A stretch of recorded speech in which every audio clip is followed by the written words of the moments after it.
this is part 5 of the Master Colorist series. As always, that's my telephone number. It's my cell phone. It's turned off right now.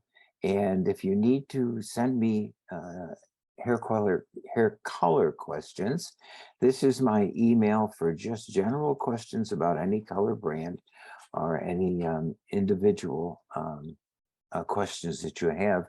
This is my email at Chromastics, specifically for Chromastics questions. And let's get going. So here's what we're going to cover today. We're going to do 4 topics: time and temperature, lightening systems, bleaching and lightening, and damage to the hair. Those are the 4 topics we're going to cover. Let me go here to first topic, time and temperature. So here we go.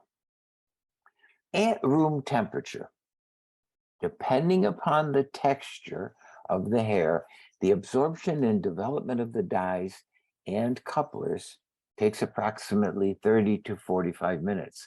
It changes about according to a number of different things. Now, generally speaking, it's 30 minutes for finer textured hair and 45 minutes for coarse or coarser textured hair. Now, both the absorption and the development time are affected by temperature.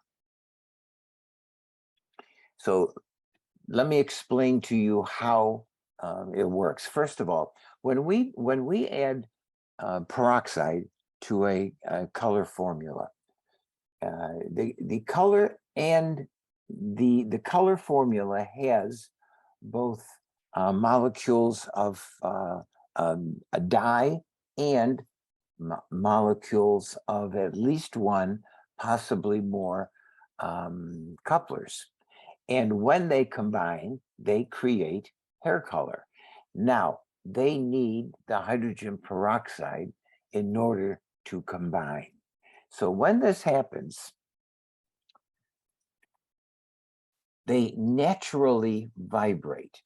And in the vibrating motion that they have, eventually a dye and a coupler strike each other. And when they strike each other, a reaction takes place and a new molecule is formed. It's color that we see, and it becomes a larger than either one of the 2 individual molecules that created it. When heat is added, the vibration of the molecules increases and they strike each other faster. Thus, the reaction happens faster.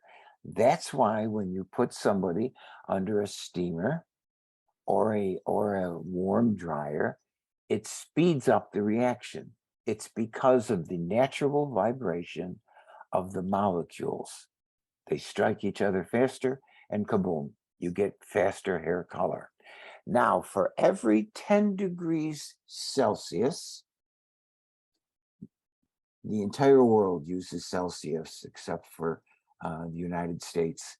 We're the only one that use the Fahrenheit scale. Now the reaction speeds up, and because everything that we do is scientific, has a scientific background, that's why we work in Celsius. Now, remember, I just said this: for every 10 degrees Celsius, the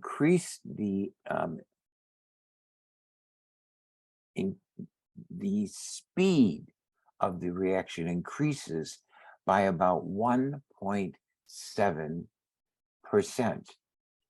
Now that percentage, well, that's my dog barking. Somebody's at the door. I'm in the middle of my webinar. That was just a delivery person. At room temperature, now room temperature is 20 degrees Celsius. That's 58 degrees Fahrenheit. The reaction takes approximately 45 minutes. If you raise the temperature to 30 degrees Celsius, that's about 86 degrees Fahrenheit. Then the reaction is cut in half, the reaction time, and it takes place in approximately 26 minutes. But we generally work at around 40 degrees Celsius, and that's 104 degrees Fahrenheit.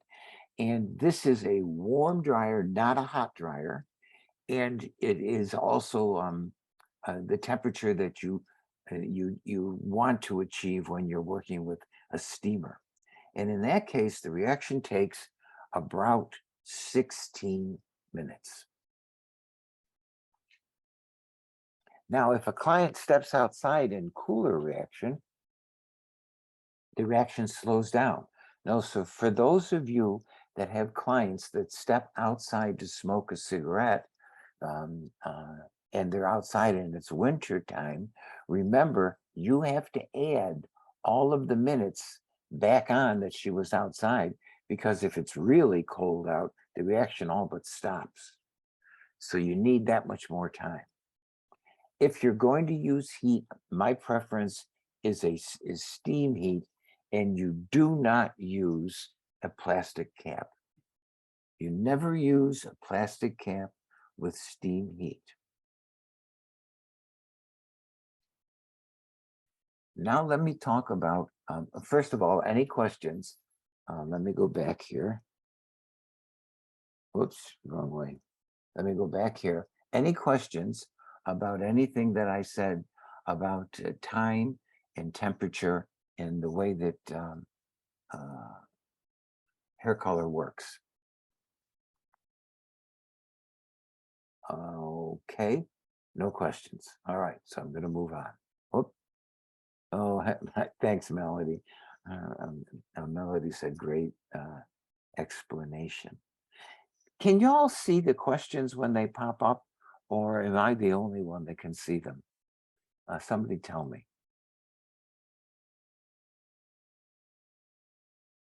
Bum, bum, bum. I just saw somebody raise their hand. Whoever you are, just go to the Q&A and just type your question or your comment there. Oh, good. Tracy Harrington says, yes, you can see them, but Mary says she cannot. I do not know the reason why some of you can and some of you cannot. Deborah says no. Sharon thinks, Sharon doesn't see any. That's interesting. Carrie says that she does not see other people's. Okay. Nevertheless, what I'll do is I will simply tell you. I'll read the questions for everyone. All right. Lightning systems. Let me talk about lightning systems. Now, whether you call it bleaching or lightening, the process yields the same result. Melanin is broken into smaller and smaller units. Now, bleaching or lightening of the hair can be accomplished in several different ways. Now, here's 4 ways that we're going to talk about, and probably the 4 ways that you use. Most likely, everyone here is using a powder lightener primarily to do highlighting.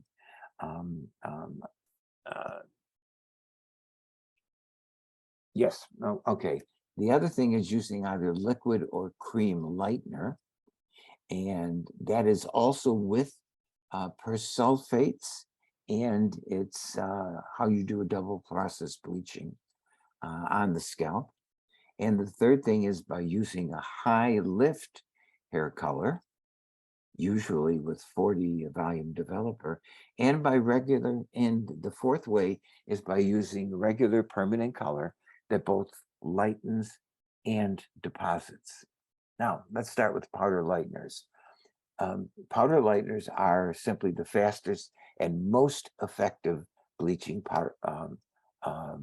bleaching products. Unfortunately, powder lighteners are often misused, and misuse means that they use too high of a volume of developer, or they use excessive heat. And the misuse causes damage and breaking. It's as simple as that, damage and breaking. But powder lighteners are particularly damaged when used repeatedly on the same strand.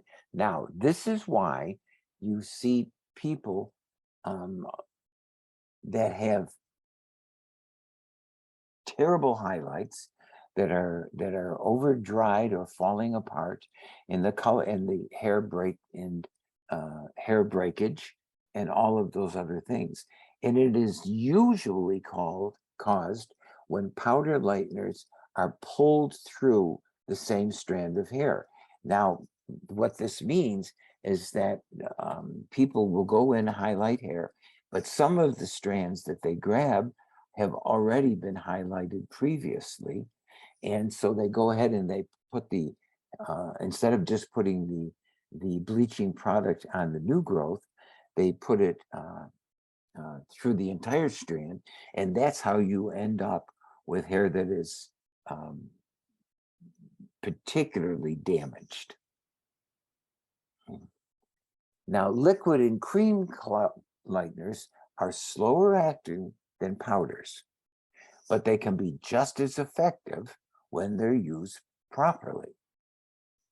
Unfortunately, many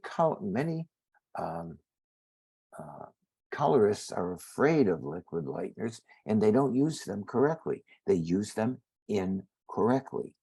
And one of the biggest mistakes that people make when using double processing the hair is they remove the bleach before it has completed the bleaching process, and you end up with brassy hair. And the reason you have brassy hair is because you lightened it and then stopped the process too soon. This particularly happens when people are double processing, and rather than reapply bleach, they simply take it off and then put a toner on top. But the toner is trying to tone brassy hair with a level 8, 9, or 10 toner, and it doesn't work. You end up with just really ugly looking brassy hair. Now, high lift colors, they are less effective than both powder lighteners and either liquid or cream bleach. And they have a terrible habit. They leave the hair looking raw and non-dimensional. This is why if you do high lift hair color all over an entire head, and you end up with hair that is looking very non-dimensional and kind of raw looking, because even though they have level 8, 9, and 10 color in them, there's not enough tone to compensate for the amount of brassiness that is pulled up in the hair. One of the things that happens is that the way that non-dimensional, the way that it's achieved means that the high lift color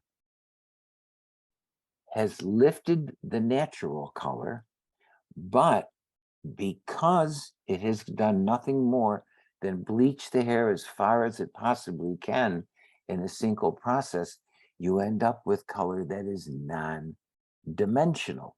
Now, there's a way around that. And I used to hold years ago seminars in Puerto Rico. And for people from Puerto Rico tend to have medium to coarse and very coarse hair, and it tends to be very brown, often medium and dark brown and darkest brown. So what I would do is I would go in, and the first step would be to use a high lift color over the whole head. Well, this usually gave me a very strange looking, unnatural looking color that was had a lot of yellow or yellow orange in it. Then what I would do is I would then go in and low light and highlight the color both that I had already raised up using the high lift. And what would happen then is that I would end up with I would add dimension back into the hair, making some of it much lighter, some of it a little bit deeper. And then finally what I would do is I would put a glaze over everything that was sort of a dark blonde, dark or medium blonde color. I might have the paperwork from it somewhere, but if y'all would like, I will be very happy to share that with you. Just go ahead and send me an email. However, there's another use for high lift colors, and that is when you're doing nothing more than highlighting the hair. And they can give you beautiful highlights that are very often caramel colored if the hair is dark, and if the hair is lighter, light brown or lighter, then they can give you really beautiful light highlights in the hair. Once again, high lift shades are most effective when used in combination services. Highlights, lowlights, dimensional color, all of those different things.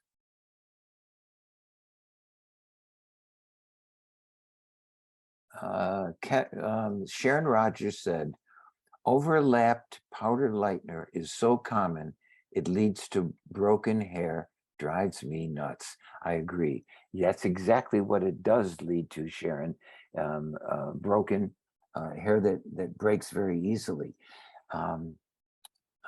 Particularly people who hop from salon to salon, always trying to get their hair super light, and it ends up just doing color, color, color. Kim Brackett asked, what in the process of lightening lightening hair in Puerto Rico, what color would the roots end up being? What I would do is I would use the very first step was high lift color over the entire hair. I would leave it just slightly off the root for the beginning, and then it would work its way down eventually. And I always ended up with color that was somewhere around a reddish orange, being not very good looking color at all. That's why I put I added the little lights and the highlights. Ruth that has said, please share your formula with Puerto Rico. I'll put it up online for everyone. How much will high lift color lift pre-existing color? Oh, this is from Dennis. Now, this is a very interesting thing. When you, whenever you put any sort of a high lift product or a bleaching product on hair, what most people don't realize is that it does cause the original color to break up, but the dye molecules are still there. So they eventually go back together. So what happens is that it doesn't lift previously colored hair. It's just that it lightens all of the rest of the hair, so you think that it's been lightening the pre-existing color. Teresa says that she also sees lots of banding on hair strands. That's for a number of reasons, Teresa. Um, Often it's because of people try to do um, bleaching and then don't do it effectively, or lightening the hair and don't do it effectively. But there's so many different reasons for bands in the hair. Send me an email on that, and I will remember to address bands in the hair and how to get rid of them in a future webinar. Now, back to what I was talking about. Oh, wait a minute. If you were to use regular permanent color, remember that regular permanent color is only effective at lightening no more than 2 levels on coarse hair and 3 levels on medium or fine hair. So the lightening ability that you get from regular permanent color, regardless of whether you're using 20 or 30 or 40 volume developer, requires that you, as the colorist, anticipate what the contributing pigment is going to end up being, so that you can create a color formula that minimizes or takes advantage of it, depending upon what you want to do. Now, back to lightning systems. If the result desired is a much lighter color than the natural hair color, or if you want a pastel shade, then bleach is generally the choice for lightening. Now, it can be either liquid bleach, cream bleach, or it can be powder bleach. It's just learning how to handle it and when to stop the process. Okay? Bleaching and lightening.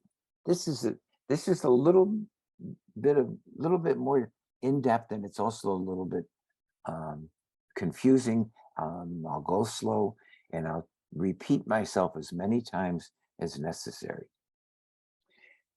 First of all, there's 2 types of melanin in the hair. Eumelanin, which is either brown or black, or brown-black melanin. It just depends upon what you want to call it, or who it is that's describing it. Now, but eumelanin is always some sort of a brown melanin. Pheomelanin is generally either a red or a red-yellow melanin. Now, if you're an albino, you don't have any melanin in your hair, and your hair is that strange whitish color. It has a yellowy background to it, but that's because of the protein of the hair, not because there's any pigment in the hair.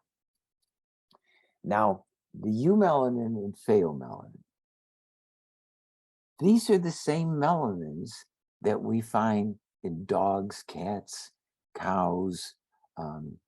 All of nature creates hair color from just these 2 melanins. Now, you notice I included dogs, cats, cows, blah, blah, blah, blah, blah. These are all mammals.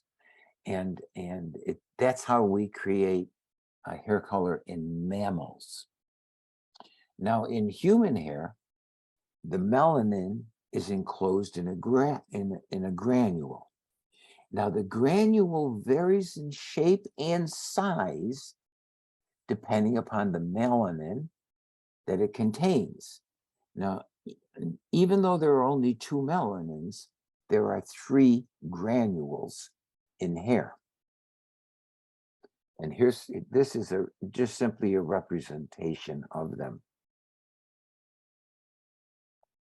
Ruth, I'll answer your question in just a second. This is a granule that contains nothing but eumelanin.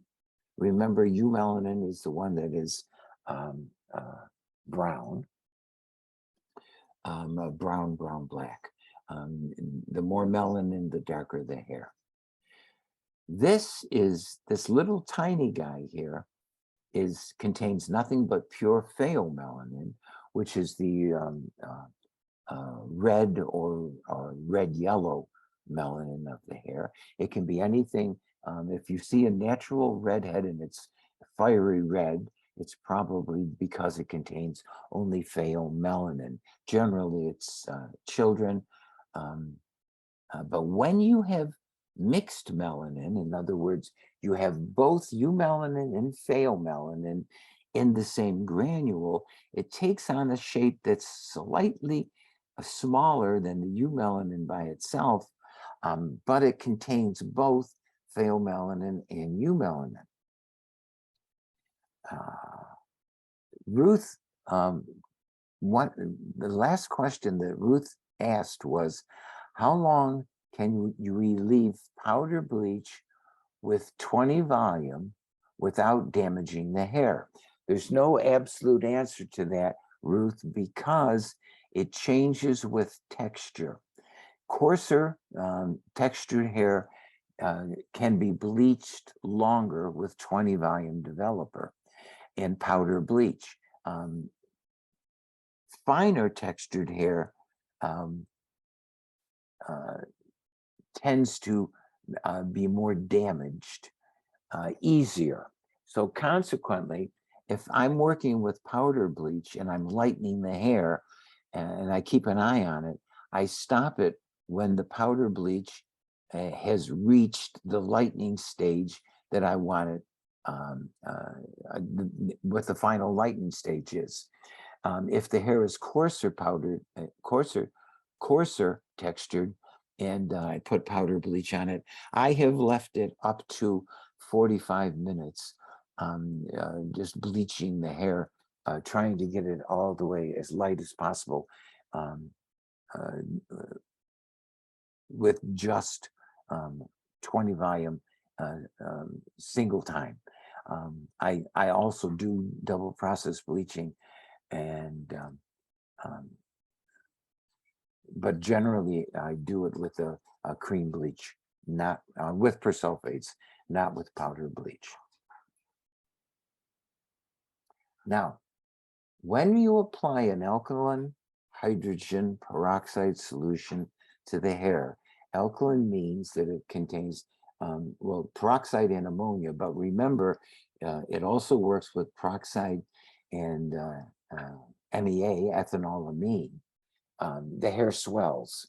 The difference between using ammonia and ethanolamine is that it takes much less ammonia, generally only 1% is in a color formula, whereas with ethanolamine or MEA, it can take up to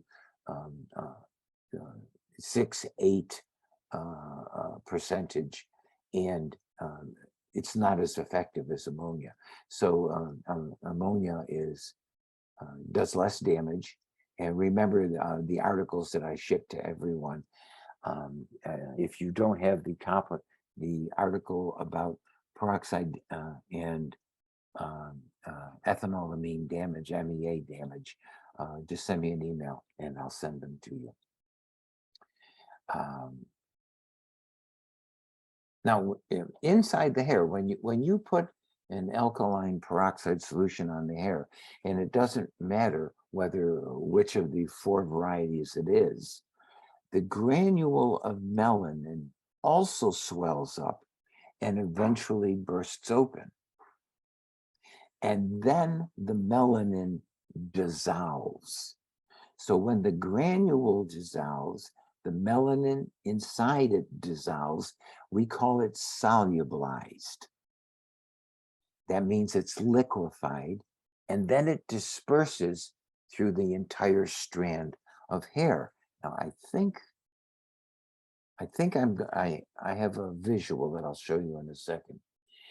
If the dispersed melanin is nothing but eumelanin, it first becomes a reddish brown color, but that's what we call the first stage of lightening of the hair. The peroxide continues to break down the eumelanin, and it breaks it into smaller and smaller units, and the color eventually fades from the hair. That's how bleaching gets rid of the color in your hair. Because it's using peroxide, the peroxide, because of the alkalinity of the product, is causing a bleaching of the melanin, which means breaking it into smaller units, and eventually the color just fades from the hair. Now this is originally, now this represents a strand of hair, and all the little dots inside of it represent the melanin, eumelanin in the hair. And the yellow part of this is the protein of the cortex of the hair. It's not color, it's not hair color, it's protein. So what happens is when you first put any sort of a high lift or bleaching product or anything at all that contains an alkaline and a peroxide, it swells each one of these little individual granules.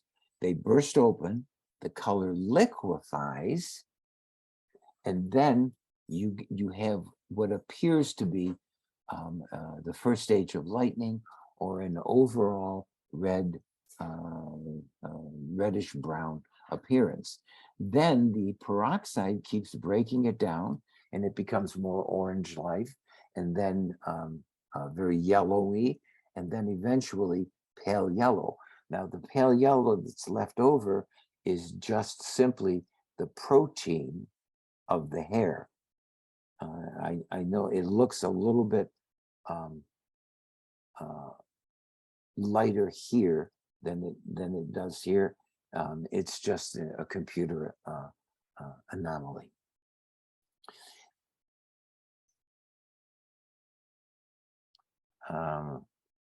Melanie says she's having trouble comprehending a smaller mixed melanin granule when eumelanin and pheomelanin combine. What happens, let me go back two things here. Oops, let me go back here. Now, let me see if I can explain this a little bit easier.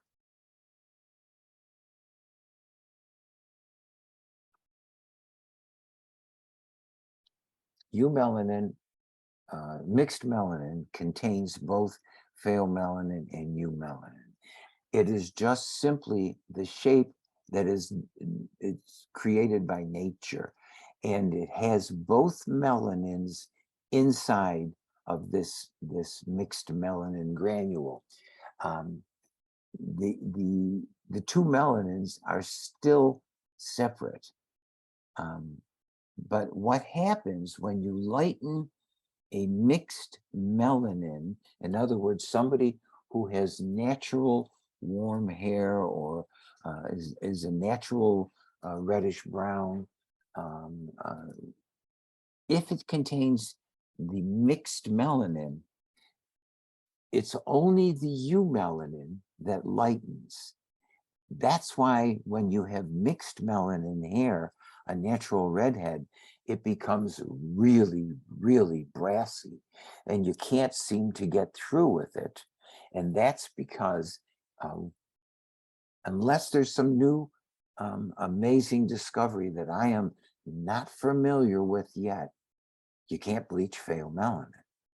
You can damage the hair very badly, and the pale melanin can fall out of the hair, or you um, but I don't believe that we can bleach pale melanin. Um, Melanie, I'm not sure.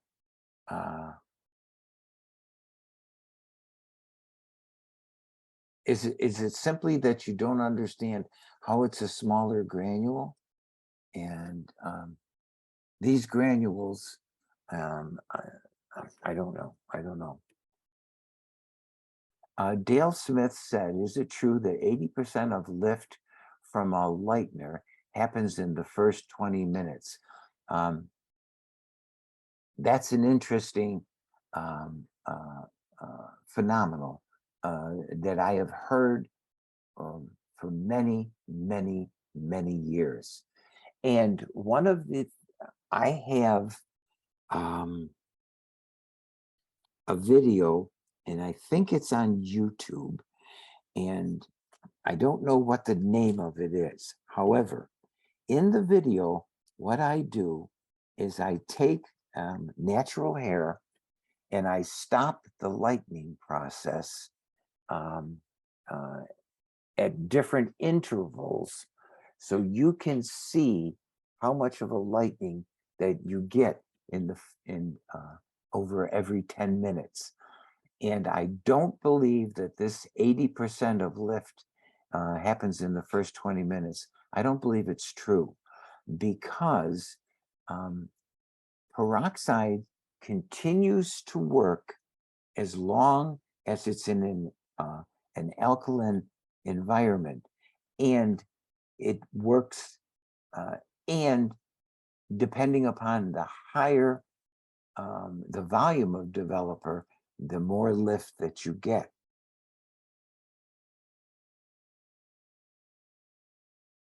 There's I don't know what the video is called, Dale, but it's on YouTube, and there's no charge to view any of my YouTube videos. There's for anyone who doesn't know, there's more than 60 hair color videos on YouTube.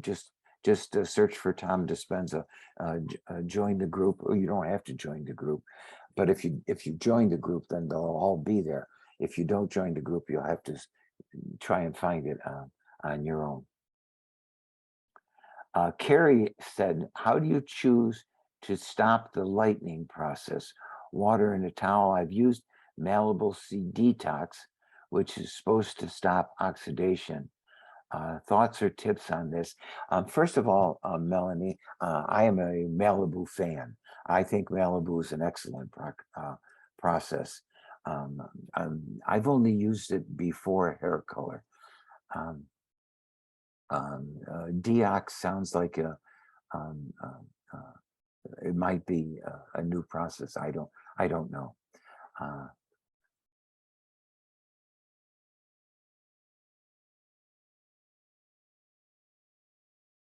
Okay, so Melanie went on to say that she's constantly watching for the color that she wants, and less at the clock. And so there's different sections of the hair lightening to where I want at different times. That's exactly how I do double processing, Carrie.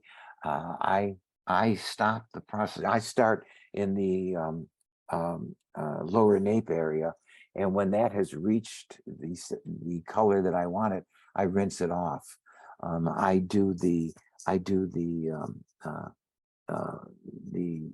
back of the head secondly. I do the sides third, and then I do the top fourth.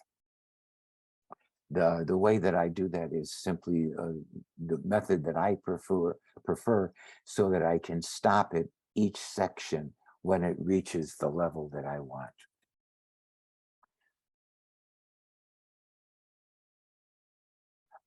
So Kim, very interesting, says, if you can't bleach pheomelanin. Is that why some people never seem to lift past the yellow stage, the yellow gold stage?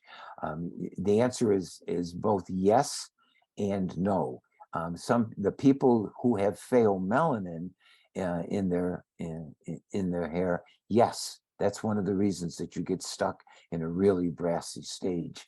But for those people that get stuck and don't have pheomelanin in their hair, it's because the person doing it has taken it off too soon.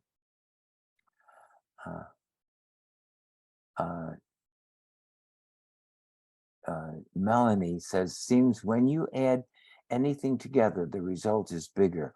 I can see the shape changes, less elongated. You're welcome, Melanie. It's just that this is just a phenomena of nature, and these are generalized pictures. It doesn't represent everyone all times. They're just generalized.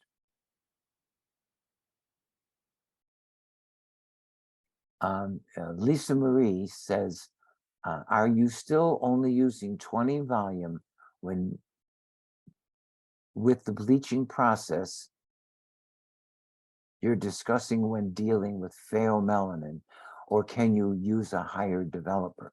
Remember, Lisa, what I said earlier about bleaching pheomelanin. You can't. Unless there's something new. There's nothing that we can do with it. So the volume of developer will simply increase the damage to the hair that you're trying to lighten. Higher volumes always means more damage. Maz says, once it's stuck, what do you suggest to do in the yellow orange? Oh, that's a very simple answer for me, Maz. What I do is when I put a toner on top of everything, except it's a much deeper toner, often darker than the client wants. But that's what I do, unfortunately. Let me go back here to bleaching and lightening, reddish brown. Okay, we saw this one. Now, when hair is lightened, the lightness that we see and the underlying pigment that we create. Notice that I said the underlying pigment we create. That's because, and I know how difficult it is for everyone to understand what I'm going to say. There is no underlying pigment in anybody's hair until it's created by the bleaching process of eumelanin. Nobody has red, yellow, and all of these different colors under their hair. It's just an old wives' tale that's been around forever.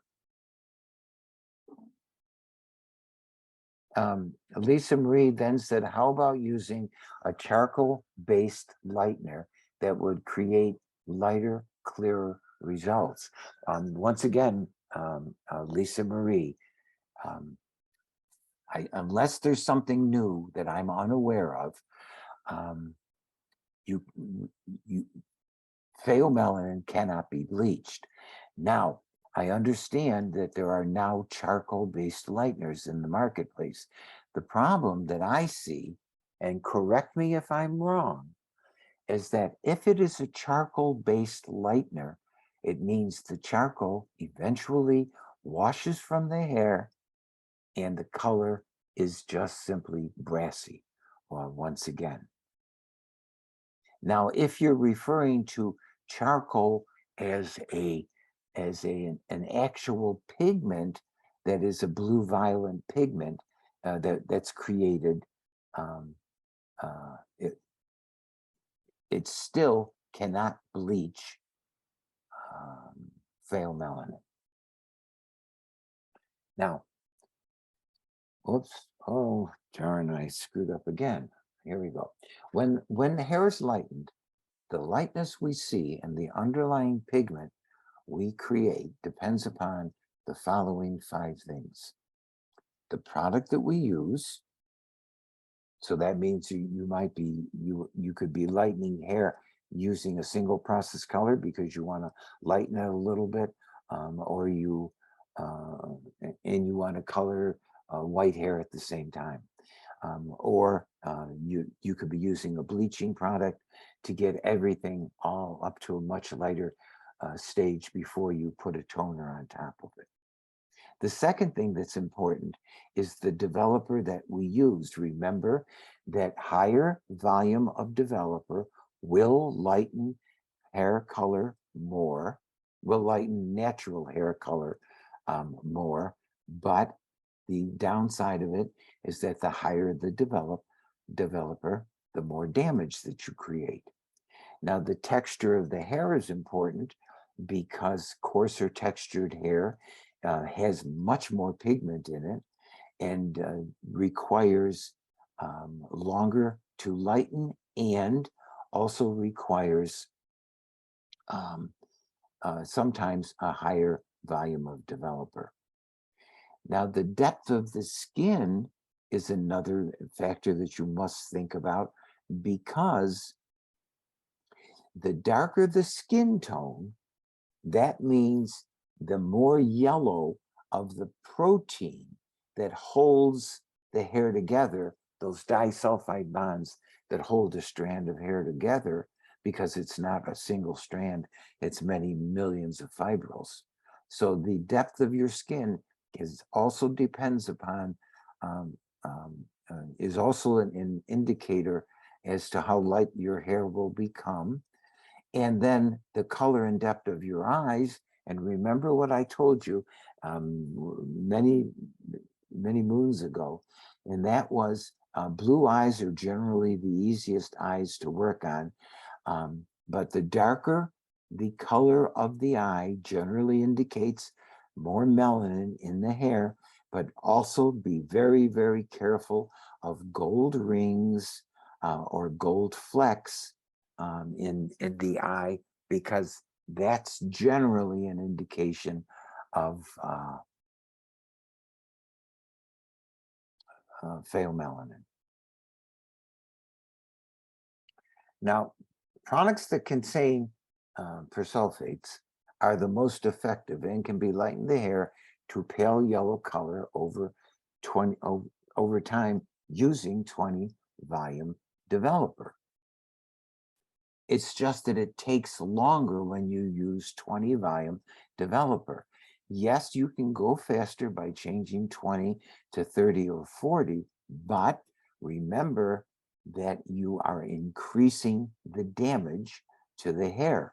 Also, if you're using a bleaching product and you're going higher than 20 volume developer, remember that once you go higher than 20 volume developer with powder lightener, you have released manufacturers from any claims that you might make, because if you look at packages of peroxide, I'm not sure about every single one in the world, but look at them carefully, and they all tell you to use 20 volume or less developer. Now, products that do not contain persulfate, in other words, high lift colors using 30 and 40 volume peroxide, can lighten the hair 3 to 5 levels, depending upon the texture. However, a high lift product, no matter how long you leave it on and no matter how good it is, cannot completely destroy natural pigment. That's why high lift colors always leave the hair with a little bit of a raw yellow or brassy appearance, because without persulfates, you cannot completely destroy eumelanin. Now, what I've done here was I took lightning system, and I left this product on for 45 minutes. And this was actually real swatches that I did. I know they don't look real here, and it's just part of the photography, unfortunately. But I started with a very dark brown natural hair color. Then I used powder lightener with 20 volume developer for 45 minutes, and I got a very gold swatch. I used a high lift with 40 volume for 45 minutes. And although you don't see it, there is a lot of red in this color. And then the third one, I used a level 10 color, lightest blonde, and I mixed it with 30 volume developer. I left it on for 45 minutes. And you can see that it was the least effective at lightening the hair over 45-minute time. It also left a lot of reddish, warm color in the hair. So look over here at the right. The most color destroyed and eliminated from the hair is using powder lightener. Powder lightener is created with persulfates. When it's mixed with the developer, it allows you to completely destroy melanin of the hair.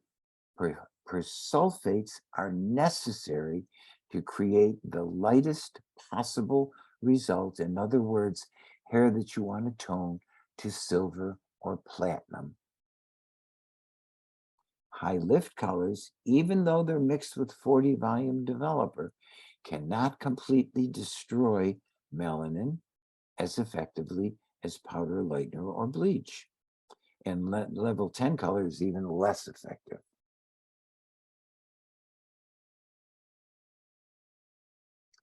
Lisa Marie says, when you're talking about high lift, what tone are you using? In this particular one I used high lift with no tone whatsoever. This one was done, it's just pure high lift color. And it was, excuse me, this one was just high lift color with no tone added to it. So it was just simply 40 volume for 45 minutes. You can create any high lift color that you want using high lift clear, and depending upon the color you're talking about and how much lightning action you want, anywhere from 6 to 8 grams of color, or all the way up to equal parts or even more color than high lift. And now, last but not least, I think this is the last section, damage to the hair. Now, severe damage is usually a result of one or the more following, one or more. A, using too strong of a developer. For example, using 20 or 30 volume developer when 10 volume would be sufficient. B, severe damage is caused by repeated pull through of a chemical to refresh the shaft and ends. The result is generally too much lightening and the creation of too much porosity and the creation of faster fading color.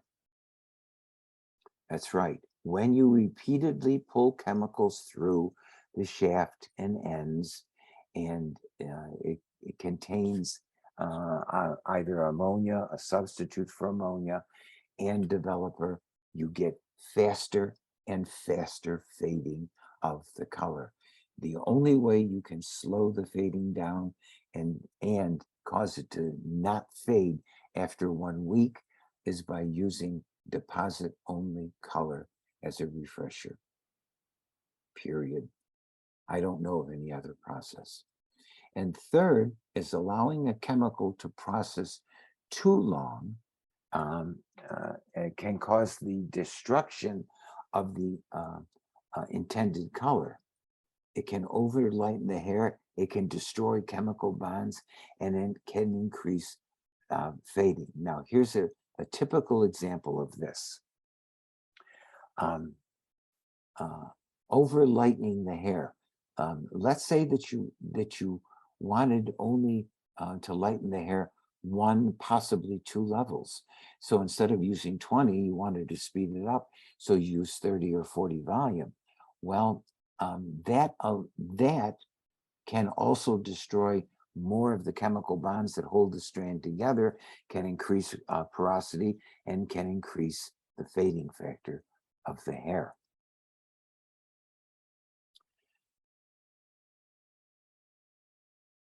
Damage to hair is also from processing with heat that is too hot, and it can cause severe burning of the scalp, can cause over lightening of the hair, can cause excessive damage to the structure of the hair.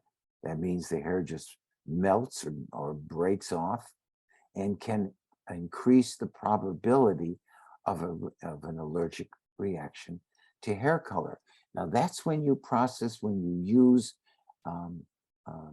particularly when you use dryer heat and not steam heat, and it's hot, and it causes burning on the scalp, and we've all seen examples of that, and it causes the hair to break or melt on the hair. And then the fifth reason is that using the wrong product, such as using a permanent color with ammonia for refreshing instead of using a deposit only with amino methylpropanol.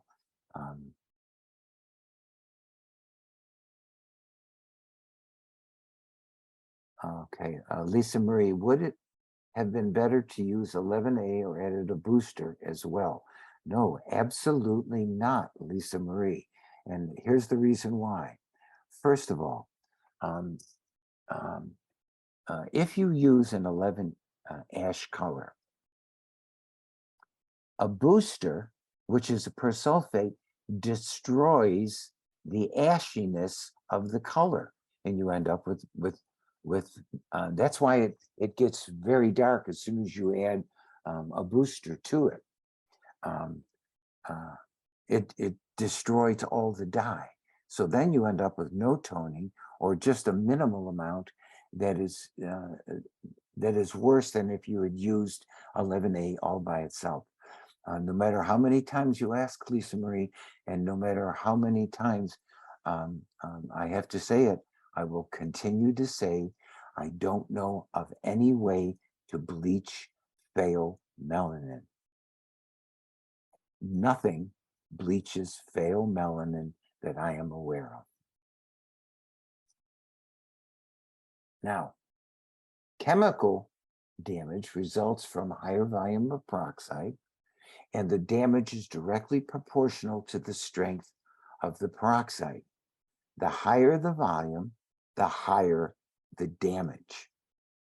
Now, chemical damage is also caused by the pH of a product. The higher the pH of a product, the more swelling of the cuticle and cortex and of the hair strand itself, and the more damage that is done to the hair. So higher pH of a product, though that means relaxers, bleaching products that are higher pH than regular color. Perming solution can break the disulfide bonds that hold the fibers of hair together. And now neutralizing, when you neutralize it, you never re-neutralize the full number of bonds that you've broken. Yes, I know someone is going to point out that you can add you can add Olaplex to neutralize. And yes, it does increase the amount of bonds that are reformed. It is, yes, Olaplex is an amazing product. I don't have anything to do with it. I don't sell it. I don't make money off of it. However, it really is a truly amazing product. And for everything else, very carefully read the marketing attached to all other products that are not Olaplex. And you will see that none of them promise anything other than they condition the hair. You might think that they promise differently, but somebody send me something that claims that it does what Olaplex does. It doesn't.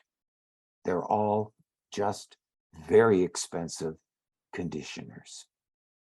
Now, the last thing is that straighteners and relaxing products with very high pH products, such as they accept, well, I already said this. I don't know why I'm repeating myself. Duh. Now, here's, for those of you that use a flat iron or a curling iron, damage is also caused by excessive heat. And here's what happens. At 302 degrees Fahrenheit, which is 150 degrees centigrade, the moisture is driven out of the hair.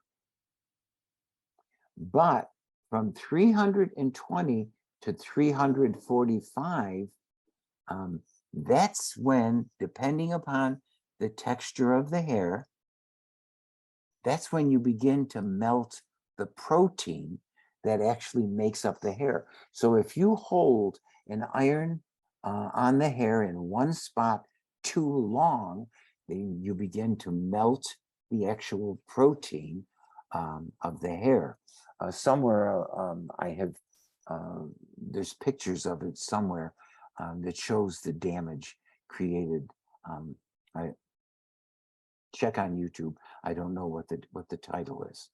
And then the last thing is if you raise it from 419 to 455 degrees Fahrenheit, that's when you create irreversible damage. Now, it doesn't mean when you're rapidly pulling it through the hair.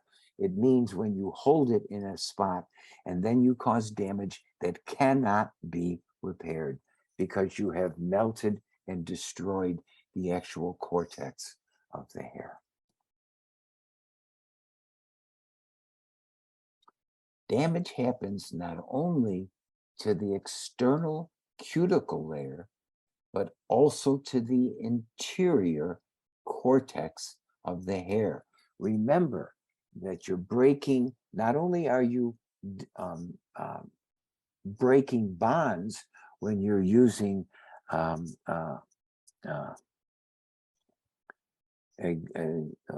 you're trying to curl the hair, but you're breaking the disulfide bonds. Higher volumes of peroxide, same thing, more damage internally to the cortex of the hair.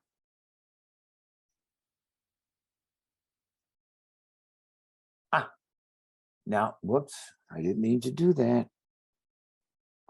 What happened here? Okay, part 6. Part 6 is we're going to cover high lift brunettes, how to create them, and all the different ways that you can create high lift brunettes that will lighten 4 or 5 levels of color and be safe on the hair. I'm going to talk about concentrates and why some concentrates are useless that are in the marketplace, and some are so much better than others. Thirdly, I'm going to talk about on the part 6, how to create all the different tones that you want to see in hair coloring, how to create auburns and how to create creams and how to create beiges and all of those wonderful combinations. And I'm going to spend some time just on how to create warm neutrals, because neutral color does not have to be um, um, red. Warm neutrals can be soft gold additions that cause it to be a much softer, warmer color. And then the last thing that I'm going to show you is, of course, um, Becoming a Master Colorist, my latest book. If you're interested, it doesn't matter whether you buy it on my site or on Amazon. It's the same price. So if you're outside the US, you can only buy it on Amazon.com. If you're inside the US, then I'll ship it to you myself. And that's it.